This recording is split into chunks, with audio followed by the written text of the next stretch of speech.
Everybody, it's Captain Kyle. I'm here with Danny Chambers, very talented voice actor. You've heard her in Spy Family, Genshin Impact, Shadows House, Girls Frontline, Ace Attorney. I could go on, but then we would have no time to talk about anything else. How are you doing today? I'm doing well, thank you. How are you?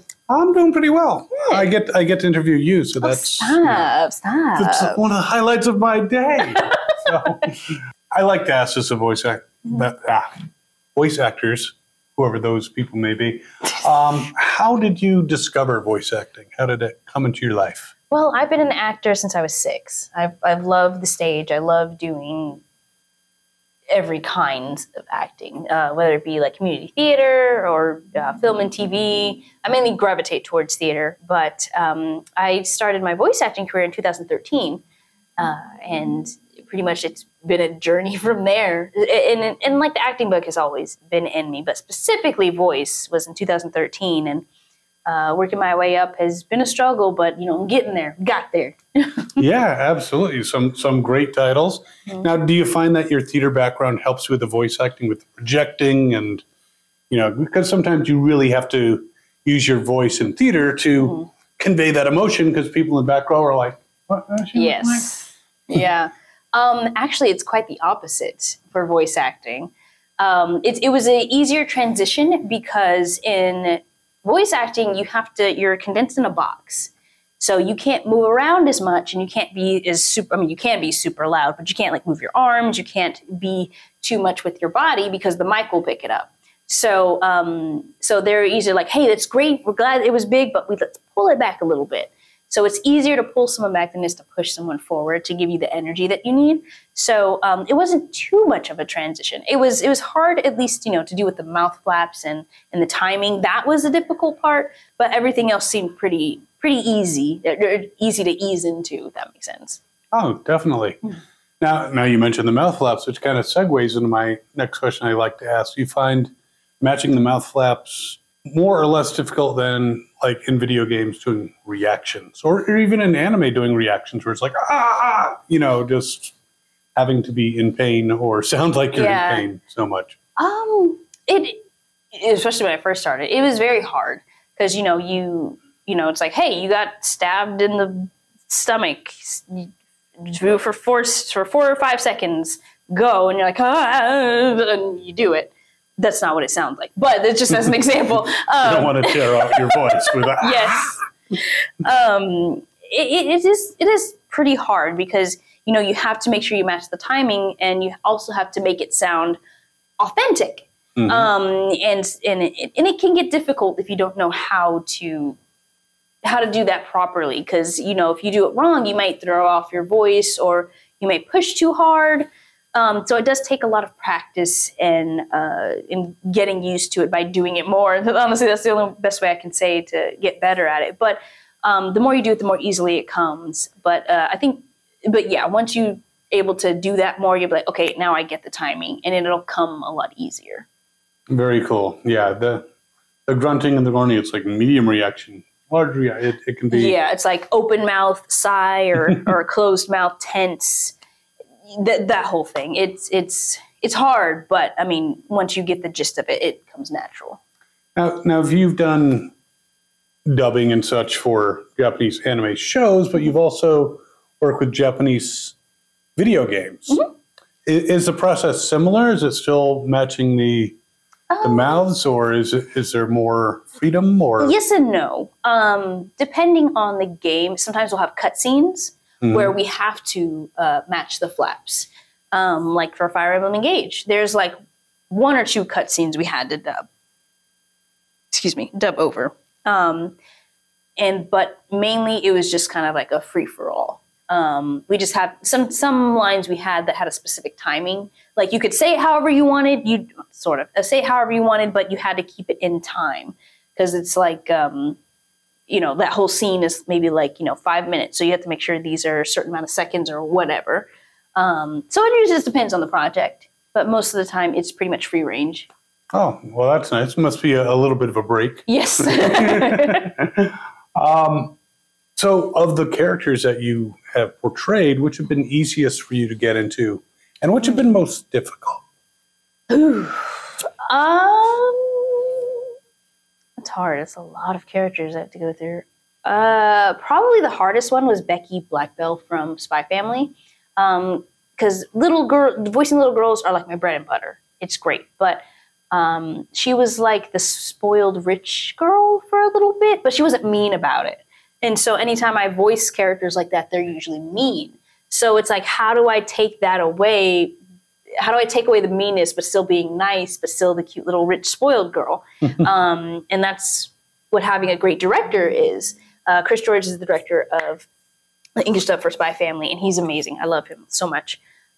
So him working with me to kind of get the voice to where it needs to be was like the perfect way to make how Becky is in English. And I'm very grateful for his direction to be able to shape that character.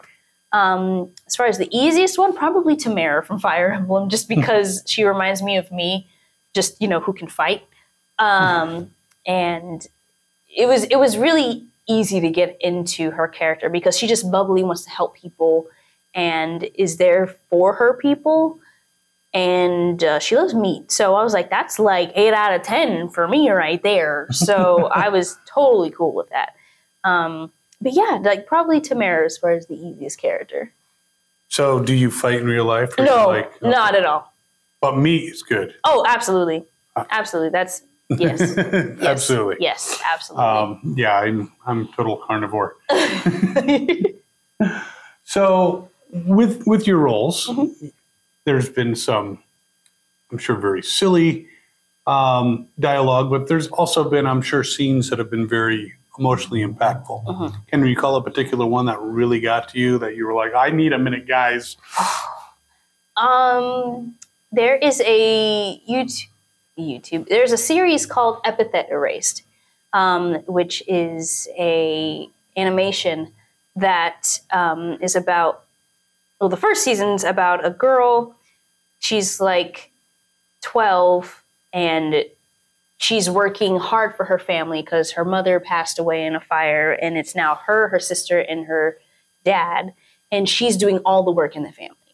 And she's getting no help from the other two. And we just finished the sequel, which is an audiobook, and that's out.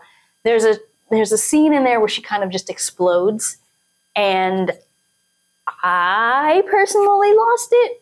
After we did that scene, I was like, I need a minute, Brendan, please. I need to go for a second. I cried during it because I love these characters so much. And after all that we've been through with her, it was rough to be able to see her like this. And I'm just like, I can't anymore, So I think Molly Blinda from Epithet Erased is, I think, my most emotional character that I've dealt with and that I've had the most connection to as far as emotionally. And I had to take a break after that. But yeah, she's very precious, and people who've listened and read it or watched it understand. So yeah. Absolutely. Well, that's cool because it shows you have a true connection to the character, and that shows through in your performances. Are there particular characters that you want to revisit and go back to? I don't know. It's hard because I feel like once the character's done, that's their story. Oh man, if I could, I don't know. I really don't know. That's hard. It's a hard question. I've never been asked that before. Honestly, I don't think I would, just because I think that is their story. And if that's where it's supposed to finish, then that's how it will finish. Because I always look forward to new stories to tell.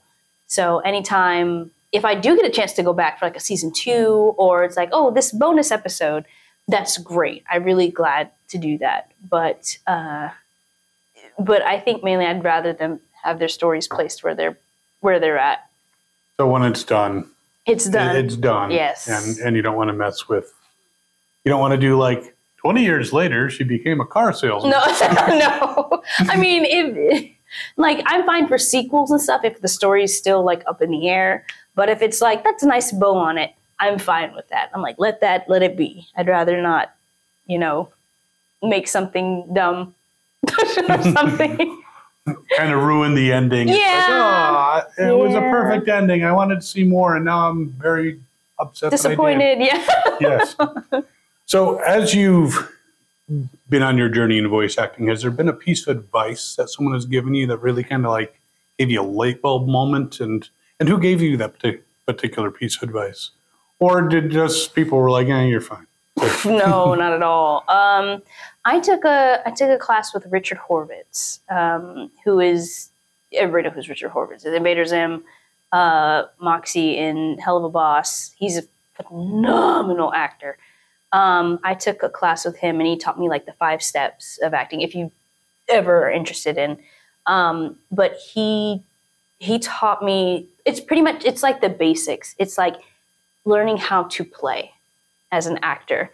And it's not just like, oh my God, okay, now I'm a fireman or now I'm this. It's more of like, I'm this character, and why am I reacting in this moment? Like, what's my want? What do I want to get out of the scene? And it seems so simple as an actor. You're like, oh my gosh, why am I overthinking this? Why am I trying to figure out all this extra stuff when it's really just that easy? And I will never forget that. And it's changed a lot of how I view a lot of my characters and how they react and how they are talking to or reacting with other characters. And it opens up your eyes and gives you a different perspective on the copy of what you're reading.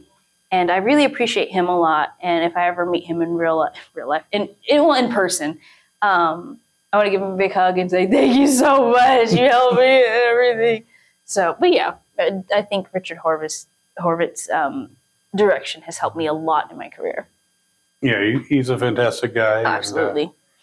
And yeah, he does some amazing work. But growing up, were you like a fan of Invader Zim? Or who were your favorite characters to watch? My number one voice acting hero is Cree Summer. She's a fantastic actor. She's been done live action. She's done film, TV, commercials. Mainly animation is what I've known her from. She's done, number 5 from Kids Next Door, Kida from Atlantis: The Lost Empire. She does a lot of stuff. Like, you look up her resume, it's like, it's just pages and pages. I love her as an actor. I look up to her and I want to meet her one day and tell her thank you. But she's amazing. I love everything she has done, and I would love to be like her one day. Not be her, but be like her. Very cool. Well, and maybe work with her one day. Absolutely. Oh my gosh. Don't scare me like that. I love her so much. That would be a dream come true. I will probably faint. I don't cry in front of celebrities, but probably her I would. I understand. Me and Patrick Stewart, I haven't met him yet. But oh my God. Oh my God. Speaking of work, any new projects that you can discuss? Not right now. Right now I'm doing a little bit more directing. Really excited about that. I'm excited about stuff that will be coming out with that. But other than that, it's not that much on the radar right now. All right. Or plenty of stuff that you can't talk about. Yes. We won't go there. Anything you want to say to your fans before we wrap up? Thank you so much for being here. You guys are awesome, and I think you supporting me and a lot of these interviews and podcasts and stuff. It's really appreciated that you guys like to talk to us and reach out and just to recognize our work. And we recognize you.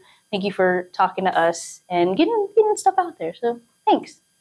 Well, thank you. This has been a pleasure. Yeah, thank you. You as well. And thank everyone out there for watching. We will see you next time. And as always, have fun and follow your fandom. Thank you for watching this video. I am Invader Zim, and I traffic in doom. And so, if you do not subscribe to this channel, you will have doom that befalls you by me, Invader Zim.